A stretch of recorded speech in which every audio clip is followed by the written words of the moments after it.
Julia learns about giving back on Eid al-Adha. By Smilin' Tales. It was a bright and sunny morning on Sesame Street. Julia, the sweet and curious girl with her bright red hair and love for painting, was playing with her bunny, Fluffster, when she saw her friend Bosma walking by with a big basket filled with food. "Hi, Bosma," Julia called out. "Where are you going with all that yummy food?" Bosma smiled warmly. "Hi, Julia. I'm going to the community center with my family. It's Eid al-Adha today, and we're sharing food with our neighbors." Julia tilted her head, curious. "What's Eid al-Adha?" Bosma sat down on the steps beside her.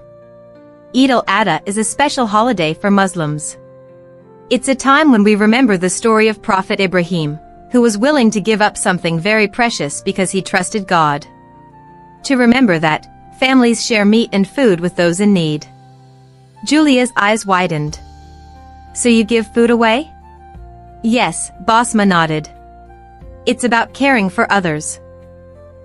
My family is giving part of our Eid meal to people who don't have as much. It's called Qurbani. We also spend time with family, dress nicely, and give thanks." Julia thought about this. She remembered when she felt happy sharing her crayons with Elmo when he couldn't find his. "That sounds really nice," she said. "Can I help you today?" Bosma beamed. "Of course." Together, Julia and Bosma carried baskets of food to the community center. On the way, they met families who smiled and thanked them. Julia noticed how everyone seemed happy, not just the people receiving the food, but also the ones giving it. At the center, Julia helped set the table and gave out cookies she and her mom had baked earlier.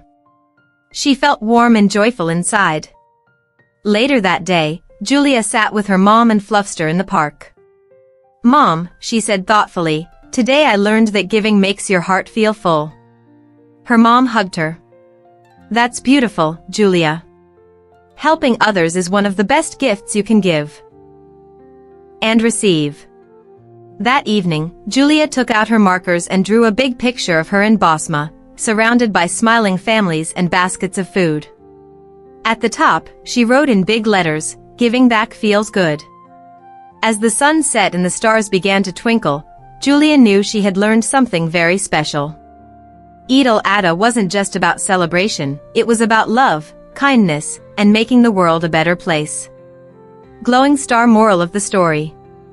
True joy comes from sharing and caring. Whether it's a smile, a cookie, or a helping hand, giving from the heart brings us closer to one another. Sparkling Heart.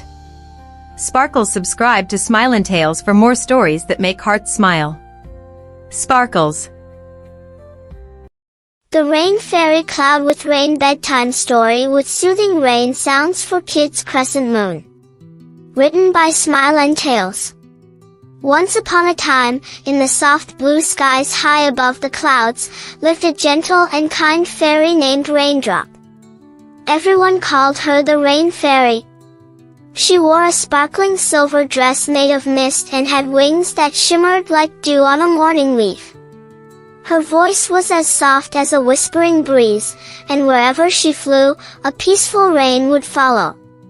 Each night, while the world began to settle down and stars twinkled into the sky, the Rain Fairy would glide quietly over sleepy towns and forests. Her job was very special. She brought calm, gentle rain to water flowers, clean the leaves, and lull children to sleep with her soothing showers. One evening, as the sun was setting and the sky turned purple and pink, the Rain Fairy looked down and saw a tiny village that had been very dry for many days. The flowers were drooping, the grass had turned yellow, and even the little birds looked thirsty. "Oh dear," she whispered, fluttering her wings. "This village needs my help." So she flew down, swirling in graceful loops, and began to sprinkle her softest rain. Drip, drop, drip, it fell like a lullaby from the clouds. As the drops danced on the rooftops and tapped gently on windows, children snuggled into their blankets with sleepy smiles.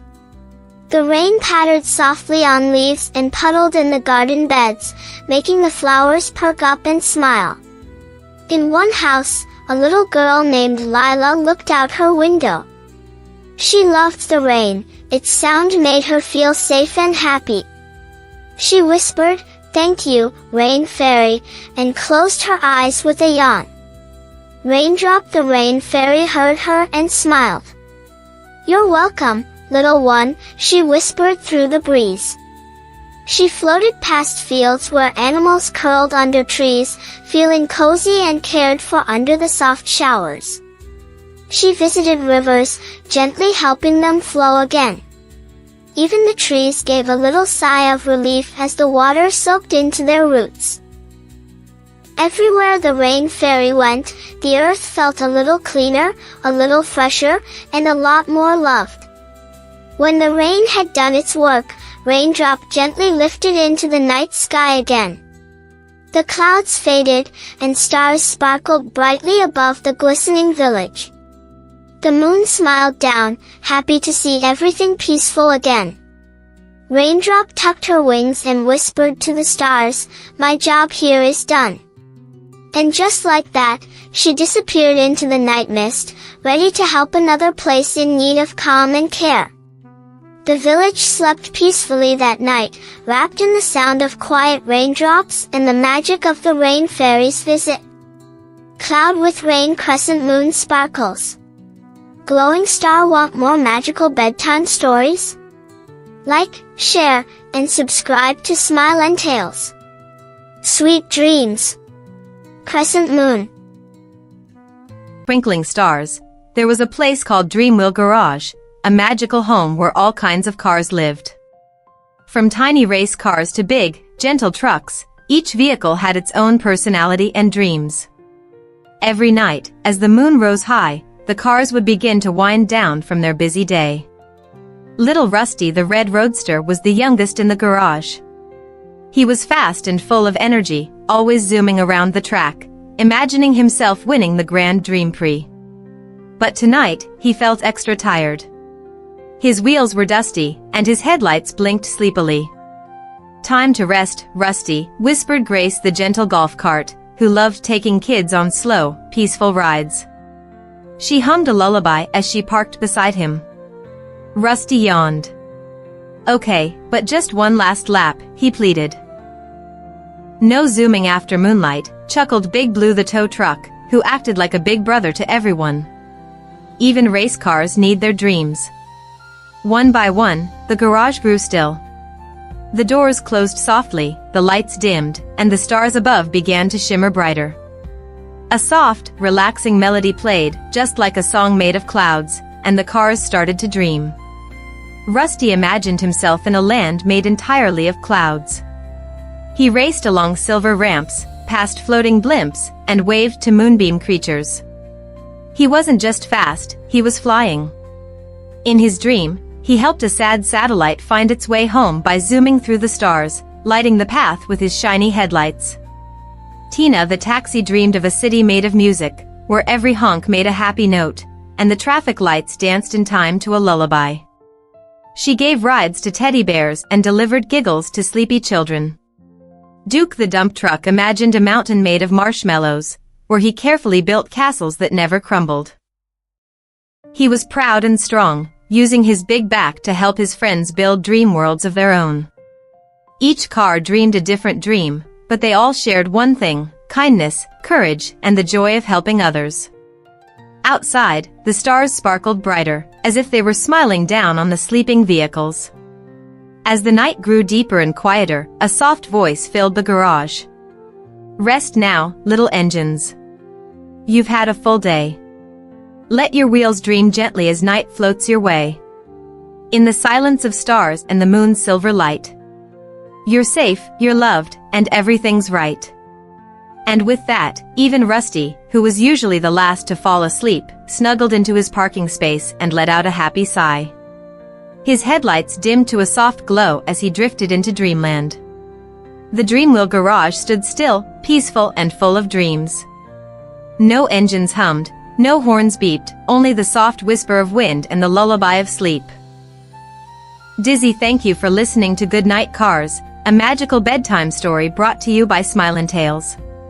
Subscribe to Smilin' Tales on YouTube for more cozy stories, gentle music, and bedtime adventures that make every night magical.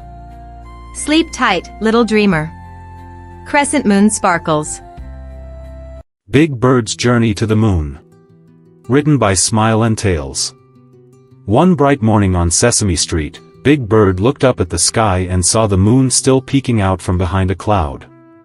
"I wonder what it's like up there," Big Bird said aloud, tilting his feathery head. "What if I went to the moon?" Just then, a sparkly rocket ship landed gently in the park. Out stepped a friendly astronaut robot named Luna.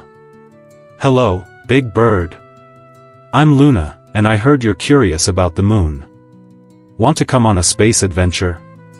Big Bird's eyes lit up. "Really? Me? Go to the moon?" "Yes, please." Luna helped Big Bird put on a silver space suit with a bird-sized helmet. Then they climbed aboard the rocket ship. It had glowing buttons, soft chairs, and even a snack box full of birdseed cookies. "Ready for liftoff?" Luna asked. Big Bird buckled up. "Ready. 3, 2, 1. Blast off." Zoom! The rocket whooshed into the sky, past clouds, airplanes, and even a sleepy balloon. As they floated in space, Big Bird looked out the window. "Wow! Everything's so quiet up here." Luna smiled.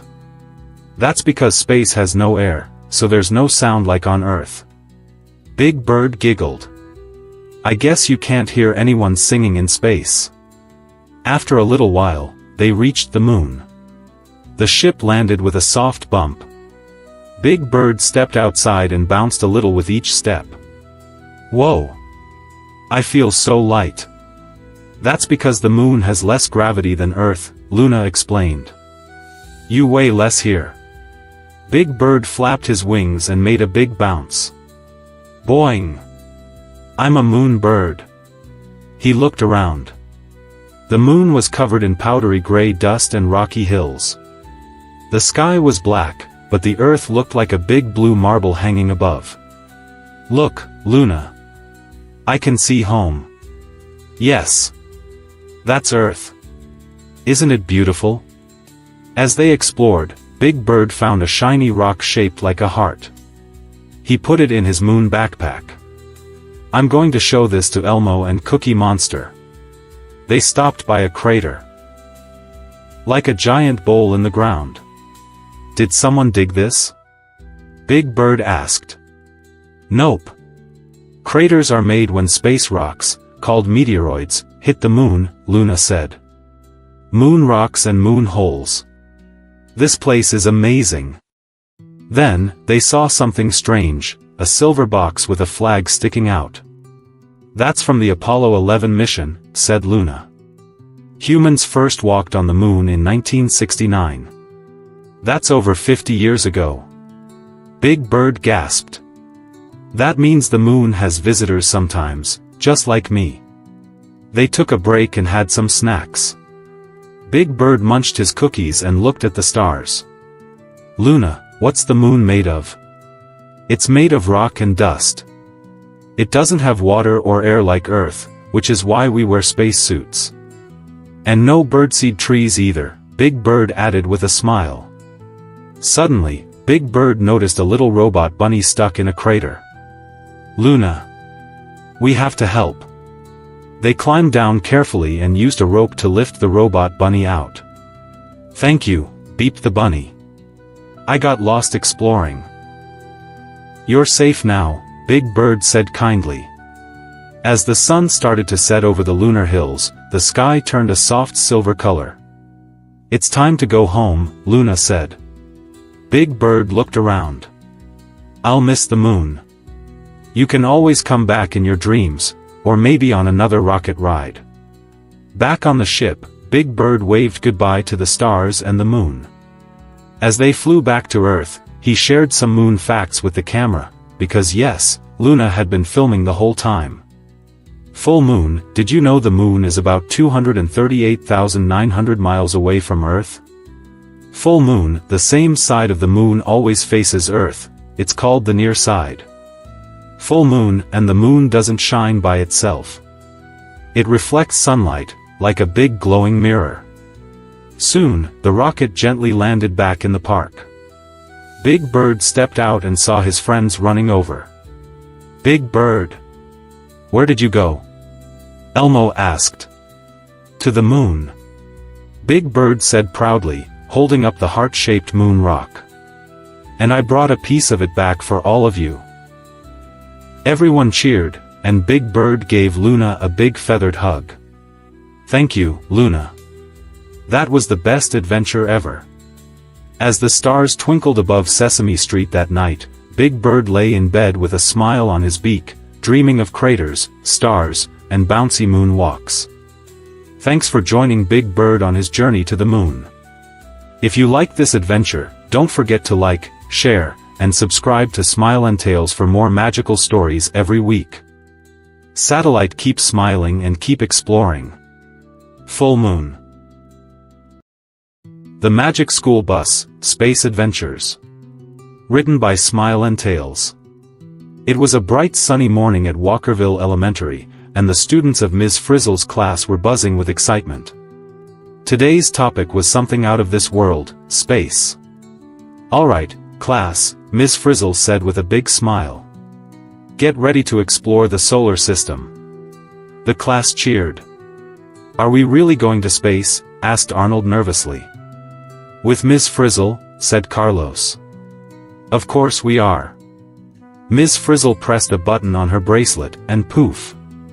The classroom transformed into the Magic School Bus, only this time, it had rocket boosters, solar wings, and even tiny astronaut helmets for everyone. Seatbelts, everyone. Ms. Frizzle called as the bus shook and lifted off the ground. In seconds, they zoomed through the clouds and into space, with stars twinkling all around them. Whoa, said Wanda, looking out the window. Look at all the planets.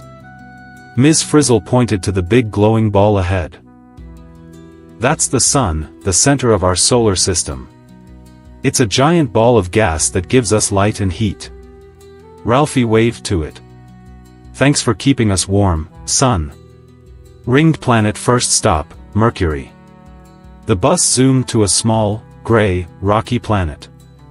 This is Mercury, said Ms. Frizzle. It's the closest planet to the sun, and it has no air, so it gets really hot during the day and super cold at night. Yikes, said Arnold. No beach days here. Full moon next stop, Venus. Next, they floated near a glowing yellow planet covered in thick clouds. This is Venus, Ms. Frizzle said. It's even hotter than Mercury because its clouds trap the heat, like a big space oven. Phoebe looked at the clouds. Looks pretty, but I'll pass on living there. Globe showing Europe, Africa, home sweet home, Earth. Then they passed by the blue and green planet everyone knew. Earth. That's us, said Dorothy, and it's the only planet we know of that has life, water, and yummy pizza. Everyone laughed. Earth is just the right distance from the sun, and its atmosphere protects us, Ms. Frizzle added. A perfect place for people and animals. Full moon stop. Just then, the bus took a tiny detour and landed on the moon. Low gravity time, said Ms. Frizzle as the kids bounced around like astronauts. Did you know the moon is about 238,900 miles away from Earth, said Keisha. And it doesn't make its own light, it reflects sunlight. Smart thinking, Keisha, said Ms. Frizzle. Red circle zooming past Mars. The next planet was red and dusty. This is Mars, the red planet, Ms. Frizzle said. Scientists think people might live here someday. Tim held up a tiny robot model. Mars has robot rovers exploring it right now. Too bad it doesn't have playgrounds yet, Carlos joked. Glowing star into the gas giants. The bus grew bigger as they approached the huge planets. "Welcome to the gas giants," Ms. Frizzle announced. They flew past Jupiter, the largest planet with a giant red storm. Saturn, with its beautiful golden rings made of ice and rock. Uranus, a pale blue planet that spins on its side. And Neptune, deep blue and windy. "Whoa, these planets are huge," said Wanda. "Can we land on them?" "Nope," said Ms. Frizzle. "They don't have solid surfaces like Earth, just gas." Dizzy far out in the Kuiper Belt.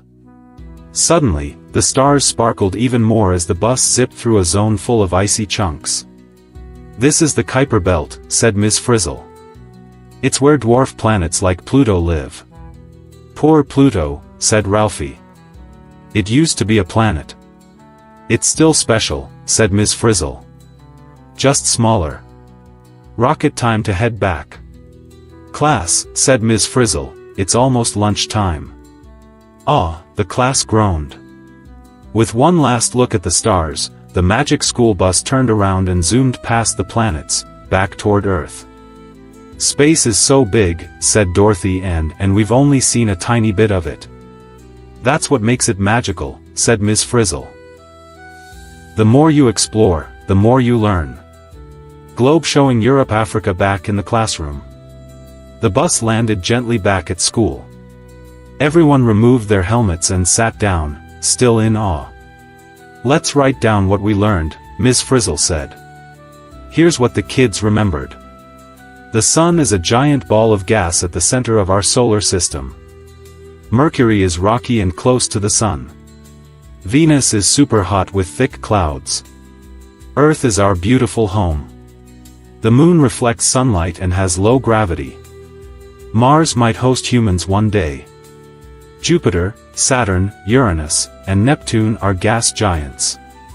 Pluto is a dwarf planet in the Kuiper Belt. "Thanks for the ride, Ms. Frizzle," the class shouted.